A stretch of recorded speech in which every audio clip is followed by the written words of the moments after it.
हरे कृष्णा। आज का हमारा सत्संग श्रीमद् भगवद गीता के चौथे अध्याय के पहले के 3 श्लोक हैं। यहाँ पर एक अर्जुन और भगवान का प्रसंग होता है। वहां पर भगवान कहते हैं कि ये भगवान से संबंधित ज्ञान जो लुप्त हो गया है, वो ज्ञान मैं तुमको दे रहा हूं। तो बहुत ही महत्वपूर्ण बात है कि ज्ञान कैसा लुप्त होता है और भगवान से संबंधित ज्ञान क्या है और भगवान से संबंधित ज्ञान की हमको क्या आवश्यकता है और उससे हमारा क्या लाभ है। ये सब प्रश्नों के उत्तर इस सत्संग में आज किए जाएंगे। तो पहली बात, ये बात आप जान लीजिए, जिस तरह आपके बारे में कुछ व्याख्या करना है तो आप अपने बारे में ही सही बता सकते हैं। आपके बारे में दूसरा कोई आपके बारे में यथारूप में नहीं बता सकता। यानी कि ये बात आपको माननी होगी कि आप खुद को जितना जानते हैं आपके सिवाय दूसरा कोई नहीं जान सकता। बस यही बात यहां पर आ रही है कि जो भगवान है, जिन्होंने ये दुनिया बनाई है, वो खुद अपने मुख से अपने बारे में कह रहे हैं कि मैं ऐसा। इससे पहले भगवान ने सीधी तौर पे ऐसा कभी नहीं कहा। किसी भी धर्म,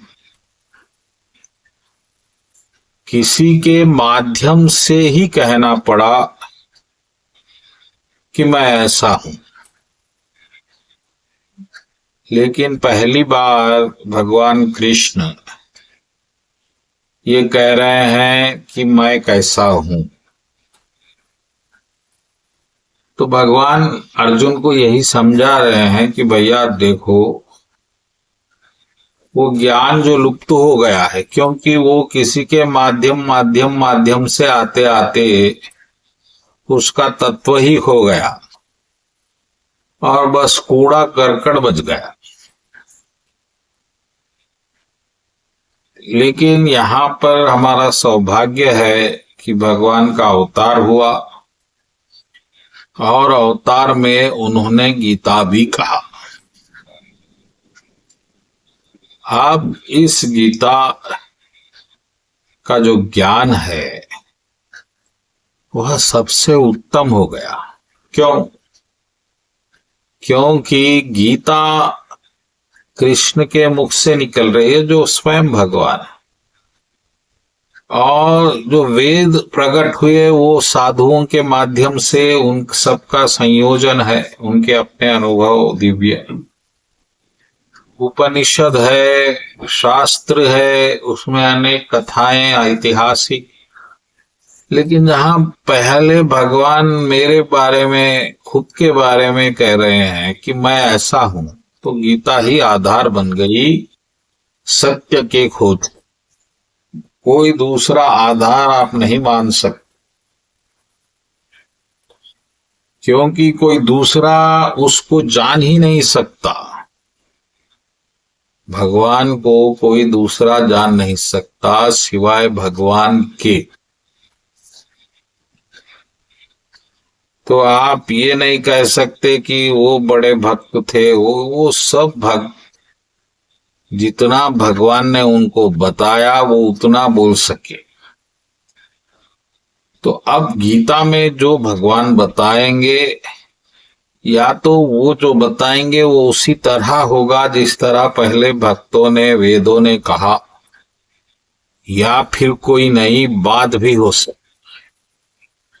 इसीलिए भगवान गीता में कह रहे हैं कि न वेद से, न दान से, न यज्ञ से, न पूजा से मुझे जाना जा सकता, न साधु, न मुनि, न देवता या मनुष्य मुझे जान सकते हैं, क्योंकि वो खुद को ही जान सकता है, हम नहीं जान सकते। लेकिन सौभाग्यवश गीता प्रकट हो गई तो भगवान ने बता दिया कि भाई मैं ये हूं, इस तरह हूं, ये मुझे पसंद है, ये मुझे नहीं पसंद है। अगर आपको मेरे पास, मेरे लोक में आना है तो इस तरह करिए, इस तरह मत करिए, हो गई बात। किसी और पुस्तक के आधार की आपको आवश्यकता नहीं है,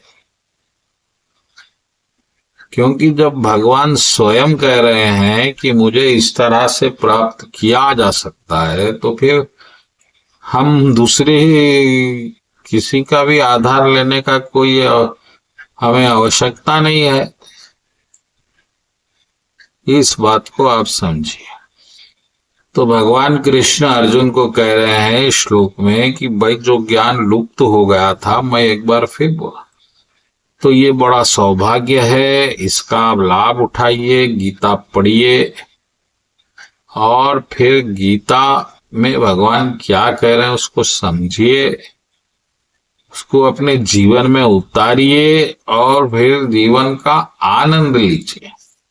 वरना आपको तो पता ही नहीं होगा कि आपको क्या करना है, और आप अवसर अनुसार चलेंगे, परिस्थिति अनुसार चलेंगे और दुख पाएंगे, क्योंकि आपके मन का जो कमल है वो कभी नहीं खिलेगा और आपको परिस्थितियां ही नचाती रहेगी उम्र भर। तो ये बात बहुत महत्वपूर्ण है। तो मैं ये चाहता हूं कि आप लोग इस गीता के माध्यम से भगवान के दिल की इच्छा को समझिए, उनके आज्ञा अनुसार अपना जीवन का अनुसरण कीजिए। बोलो कृष्ण कन्हैया लाल।